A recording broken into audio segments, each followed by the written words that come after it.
Bonjour et bienvenue dans ce nouvel épisode de l'Église Ensemble.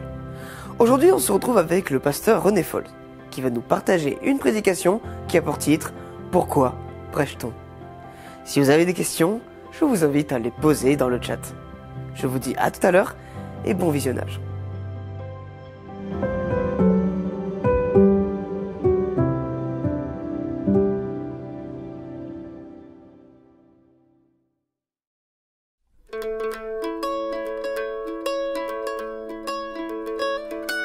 Dans les cieux et sur la terre, il n'est aucun nom plus doux,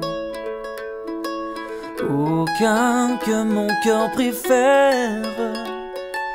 Au nom de Christ mort pour nous, quel beau nom, quel beau nom, porte loin de l'éternel. Quel beau nom, que celui d'Emmanuel.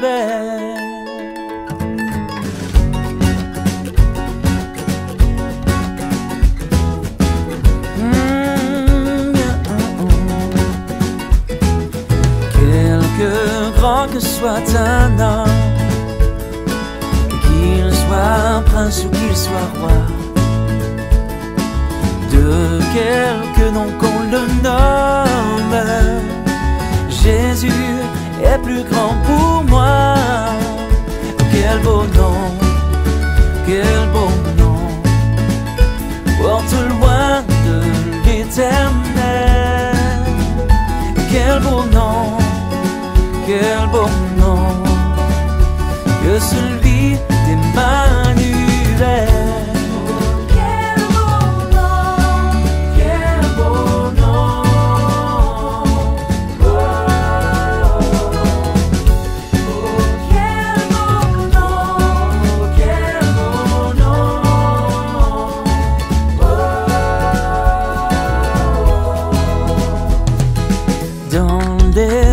Jésus soulage, il guérit l'esprit froissé, mais il ranime le courage du cœur le plus oppressé. Oh, quel beau nom, porte loin de l'éternel. Quel beau nom, que celui d'Emmanuel. Oh, quel beau nom, porte loin de l'éternel. Quel beau nom, que celui d'Emmanuel.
Est-ce que vous connaissez le point commun qu'il existe entre Abraham, Josué, Paul, Étienne et puis moi ou un autre prédicateur?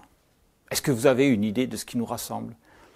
En dehors du fait d'avoir foi dans l'éternel Dieu qui s'est manifesté de différentes manières et qui est venu en tant qu'homme sur terre, hein, celui-là même qui a abandonné toutes ses prérogatives divines pour devenir celui que l'on appelle Jésus, serviteur des hommes et serviteur de Dieu, mais Dieu lui-même, celui par lequel le salut passe en tous les cas. Eh bien, si vous ne le savez pas, c'est que tous, nous prêchons l'Évangile. Tous, nous prêchons la foi en un Dieu unique. Tous, nous proclamons la vérité qui est décrite dans la Bible. Et tous, nous en appelons à la conscience de ce que Dieu, celui-là même qui nous a créés, a voulu trouver une solution pour que nous puissions revenir auprès de lui après la chute d'Adam et Ève.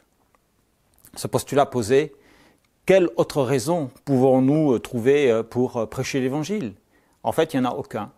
La seule raison pour laquelle nous prêchons, eh bien, c'est le salut de l'humanité, le salut de chaque être humain, afin que tout le monde ait connaissance de la proposition de Dieu, celle du pardon donné par Jésus-Christ. Celui-là est mort sur la croix en rédemption de nos péchés, dit-on. Oui, mais pour quelle raison? Eh bien, parce que seuls, nous ne pouvons pas nous défaire de la puissance du péché qui nous ronge et qui nous poursuit de la naissance jusqu'à la mort.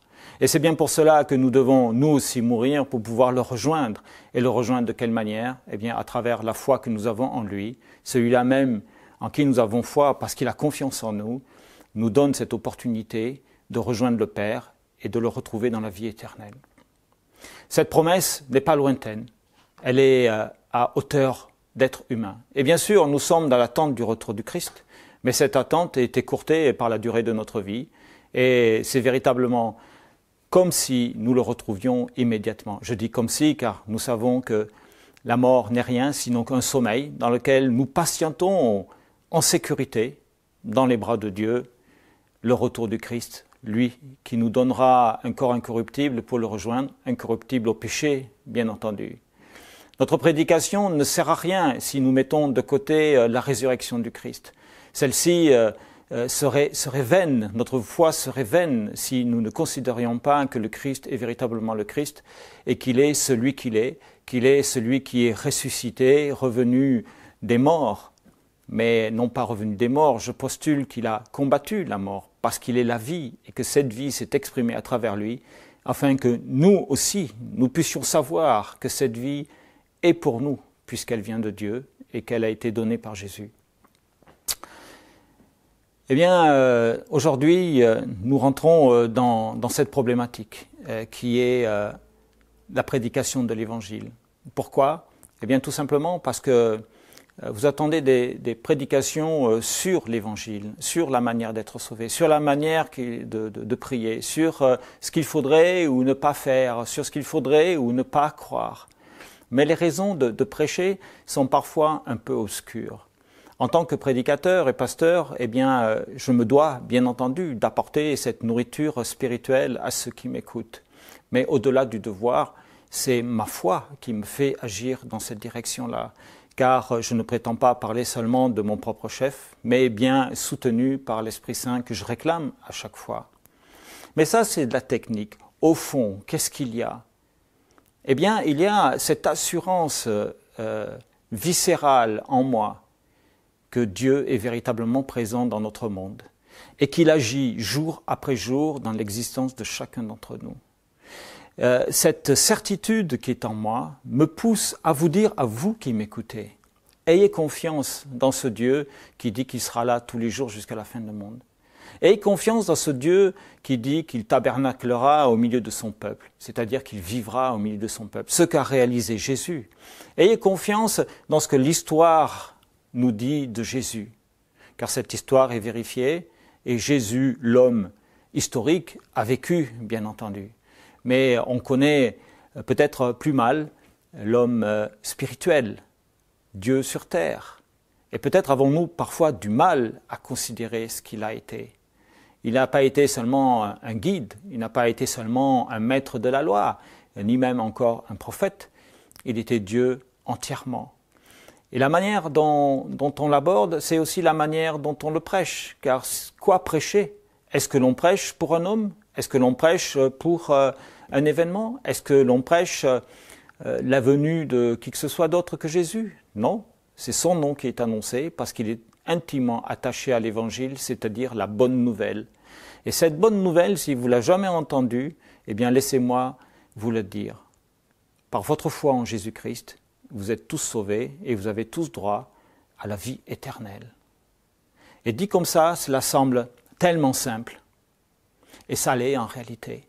Ce n'est pas compliqué. Dieu n'a pas voulu que les choses soient compliquées.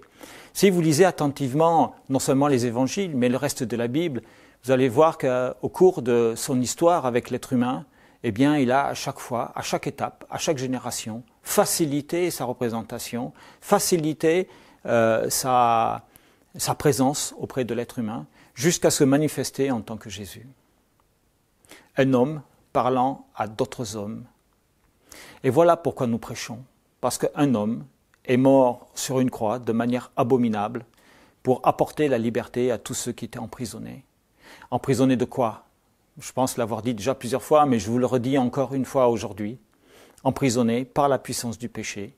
Emprisonnés par cette incapacité que nous avons à lui résister. La proposition de Jésus est simple. Venez à moi. Vous serez alors à moi.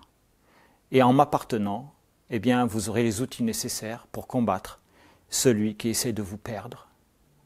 Cela ne demande pas de grands efforts. Cela demande simplement de dire oui à la proposition du salut. Est-ce que vous êtes d'accord pour dire oui? Réfléchissez à cette question. Elle est importante dans la vie de chacun d'entre nous. Paul, dans sa lettre aux Romains, disait « Étant donc justifiés par la foi, nous avons la paix avec Dieu par notre Seigneur Jésus-Christ, à qui nous devons d'avoir eu par la foi accès à cette grâce dans laquelle nous demeurons fermes et nous nous glorifions dans l'espérance de la gloire de Dieu. Bien plus, nous nous glorifions même des afflictions, sachant que l'affliction produit la persévérance, la victoire dans l'épreuve, et cette victoire, l'espérance. Or, l'espérance ne trompe point, parce que l'amour de Dieu est répandu dans nos cœurs par le Saint-Esprit qui nous a été donné. Car lorsque nous étions encore sans force, Christ, au temps marqué, est mort pour des impies. Les impies dont il parle, c'est nous tous. Nous pouvons tous nous reconnaître là. Nous sommes tous co-responsables de la mort de Jésus. Et pourtant, il ne nous en tient pas rigueur, il nous offre le salut à travers cette mort. Il n'est pas mort pour nous condamner, il est mort pour nous libérer. Et c'est là le sens même de l'Évangile, c'est là le sens même de la bonne nouvelle. Et c'est pour cela que je prêche, pour que le plus grand nombre soit sauvé. Lorsqu'il était sur la croix, il a dit à son Père, « Père, tout est accompli, je n'en ai perdu aucun. » Eh bien, moi, en tant que pasteur, en tant que prédicateur, j'aimerais pouvoir dire de mon Église, au temps voulu, Père, je n'en ai perdu aucun. Et alors, je me dois donc d'apporter cette bonne nouvelle à tous ceux qui veulent l'entendre et d'amener les éléments de réflexion à ce sujet pour que chacun d'entre vous puissiez vous faire votre propre opinion. Car l'Évangile n'est pas monolithique. Il se présente par la parole de Dieu selon ce que chacun d'entre nous est capable d'appréhender et de retenir. Retenez ceci, car si nous étions ennemis, nous avons été réconciliés avec Dieu par la mort de son Fils. À plus forte raison, étant réconciliés, serons-nous sauvés par sa vie. Et non seulement cela, mais encore, nous nous glorifions en Dieu par notre Seigneur Jésus-Christ, par qui maintenant nous avons obtenu la réconciliation. Tout se joue dans ce mot, réconciliation. Nous venons à Jésus poussés par le Père vers Jésus, afin que nous fassions sa volonté, celle de le rencontrer, de nous donner à lui, de croire en lui, d'avoir foi en Jésus. Et cette foi est alimentée par la foi de Jésus qui a foi en l'humanité, à ce point d'être venu en tant qu'homme ici sur terre, ne l'oubliez pas. La réconciliation est obtenue lorsque nous reconnaissons que Jésus est notre Sauveur et notre Dieu, notre Sauveur et notre Seigneur, celui par lequel tout est possible. Cette réconciliation, elle se poursuit maintenant par la présence de l'Esprit Saint dans nos vies, qui nous convainc de nos péchés et de la justice du Père, mais nous convainc aussi de la réalité de Jésus, puisque Jésus a annoncé qu'il était le nouveau consolateur. Jésus était venu consoler l'humanité de sa perte auprès de Dieu, et maintenant l'Esprit Saint nous convainc de cette réalité-là, afin que chacun d'entre nous marchions sur le chemin qui est tracé pour l'humanité, celle de cette rencontre. C'est dans cette rencontre que je vous invite aujourd'hui à rentrer de plein pied et de vous abandonner complètement à notre Seigneur Jésus par l'intermédiaire de l'Esprit Saint. Je vous l'ai dit déjà plein de fois, priez de toutes les manières possibles, car c'est le moyen qui nous est donné de rentrer en contact avec Dieu et d'obtenir ce dont nous avons besoin. N'oubliez pas qu'il est là, dans le lieu secret, celui de votre cœur tout d'abord, pour vous exaucer, Et lorsque l'exaucement ne vient pas aussi vite que vous le souhaiteriez, eh bien, ne soyez pas trop déçus. Dieu exauce absolument toutes les prières. Laissez-moi vous le dire. Dieu exauce absolument tout le monde. Et vous me direz alors avec justesse, oui, mais pourquoi est-ce que je ne vois pas les réponses arriver? Eh bien, réfléchissez à cela. Probablement que l'ennemi a quelque chose à voir là-dedans. Après tout, dans Daniel 9 et 10, on se rend compte que l'ange annonciateur vient à Daniel en lui disant qu'il a dû combattre pendant 21 jours le roi de Syrie et qu'il n'a pu venir à lui que parce que Michaël, le chef des armées, est venu lui donner main forte. Il a précisé d'ailleurs qu'à partir du moment où Daniel avait ouvert la bouche, eh bien, la promesse, la bénédiction était sortie de Dieu pour arriver jusqu'à lui, mais qu'elle avait été retardée. Eh bien, dans nos existences, lorsque nous prions, nous ne voyons pas toutes nos promesses réalisées par Dieu. Eh bien, peut-être sont-elles retardées. Peut-être ont-elles été écartées. Et peut-être avons-nous nous-mêmes été tentés ou troublés, nous empêchant de voir l'arrivée de la promesse, de la bénédiction qui nous était due.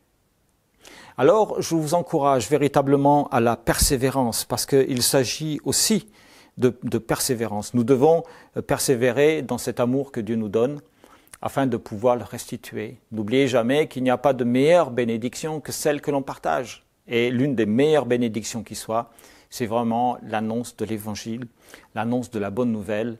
Je vous le dis encore une fois, vous tous qui m'écoutez, êtes sauvés. Dites oui seulement à la présence de Jésus. Amen. Merci au pasteur René Fols pour ce temps de partage. Comme vous le savez, vous pouvez donner vos offrandes en cliquant dans le lien qui se trouve en description. Je vous dis bon sabbat et à la semaine prochaine.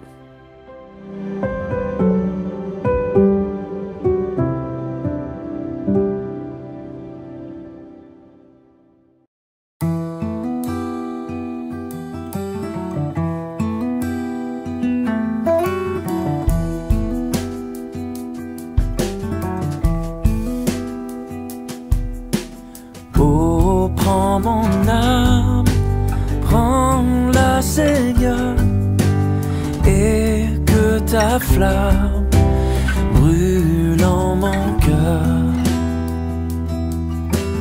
que tout mon être vibre pour toi, sois seul mon maître, ô divin roi.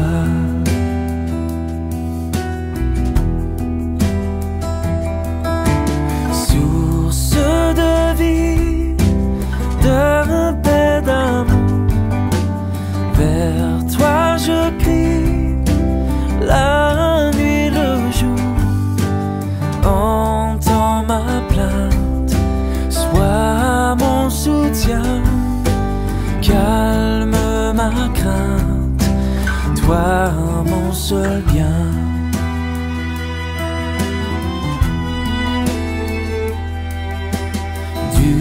Mal perfide, oh garde-moi, viens, sois mon guide, chef de ma foi. Quand la nuit voile tout à mes yeux, sois mon étoile, brille des cieux.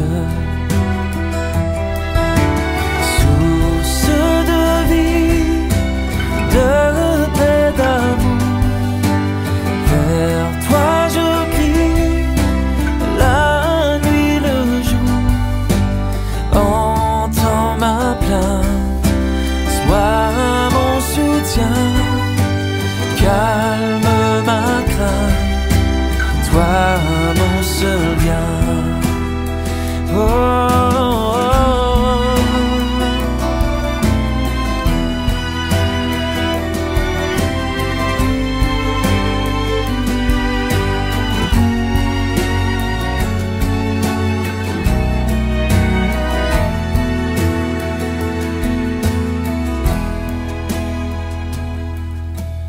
voici l'aurore d'un jour nouveau, le ciel se dort de feu plus beau.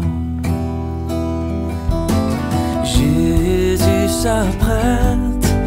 Pourquoi gémir devant nos têtes? Il va venir, source de vie, de paix, d'amour.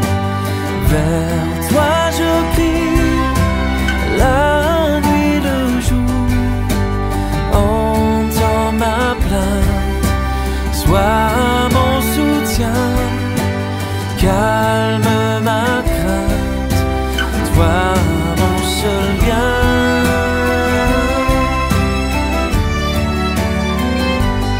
Oh, vers toi je crie, la nuit, le jour. Entends ma plainte, sois mon soutien,